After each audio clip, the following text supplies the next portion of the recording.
علاقہ اس وقت والی ریاست نواب اختیار خان کے حصے میں آتا تھا، ان کی حکمرانی تھی. یہاں یہ اتنا علاقہ یہ امن کا گہوارہ تھا کہ انہوں نے اسے ہی امن کی جگہ سمجھا اور ان کا جست خاکی یہاں پر سپرد خاک کیا گیا.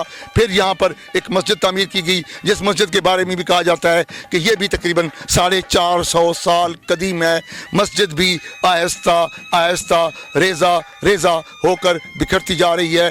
ایک شخص جو ان کا محیط تھا، ان کا موتقد تھا، وہ سندھ سے آیا. کہا یہ جاتا ہے کہ وہ کوئی ریٹائرڈ پولیس افیسر تھا.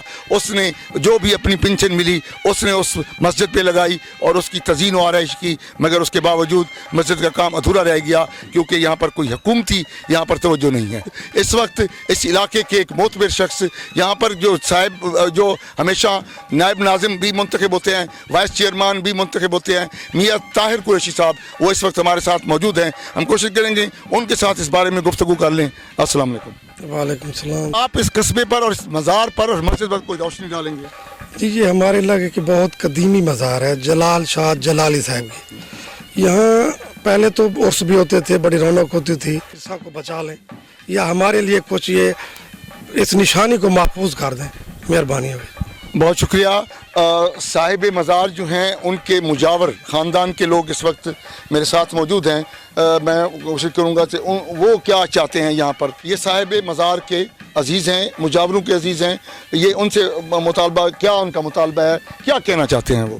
سر ہمارا یہ مطالبہ ہے کہ وزیر اعظم سے بھی درخواست ہے، ہماری وزیر اعلیٰ سے بھی درخواست ہے، ہماری مہربانی ہوگی جلد سے جلد اس کا کام کرایا جائے.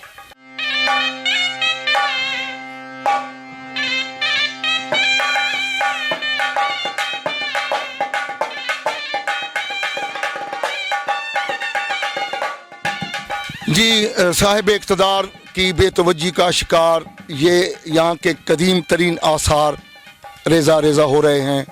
ان کا بھی یہی مطالبہ ہے، ہمارا بھی یہی مطالبہ ہے، لوگوں کا بھی یہی مطالبہ ہے کہ پلیز آثار قدیمہ اپنی ہمارے اس ورثے کو، ہمارے اس وسیب کے ورثے کو سنبھال لے. یہ آہستہ آہستہ بکھرتا جا رہا ہے.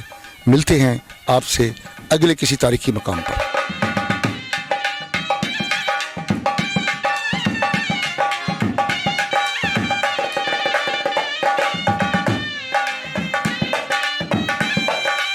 جی ناظرین، اس وقت ہم موجود ہیں والی ریاست گڑھی اختیار خان نواب اختیار خان کی جانب سے بنائی گئی ان 7 مساجد میں سے ایک اور مسجد جو اس وقت چاندنی میں ہے.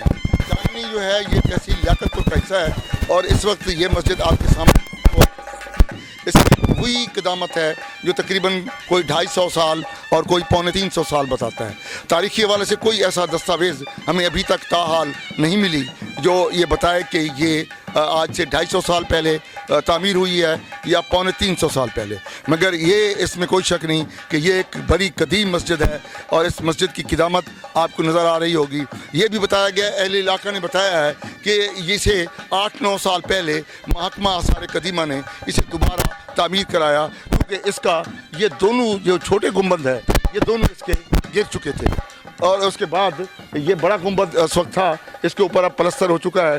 آپ کو وہ چھوٹی اینٹوں کی وہ چنائی جو ہے وہ آپ کو مسجد کے جو فرنٹ کا دروازہ ہے اس جگہ پر تو آپ کو وہ چنائی نظر آ رہی ہوگی. ادھر بھی چنائی ہوئی ہے مگر اس کے اوپر پلستر ہو چکا ہے. یہ چنائی آپ کو اس مسجد کی قدامت کے بارے میں ضرور اندازہ ہو رہا ہوگا کہ یہ مسجد 250-300 سال قبل کی ہے. یہ وہ ان 7 مساجد میں سے ایک ہے جو نواب اختیار خان والی ریاست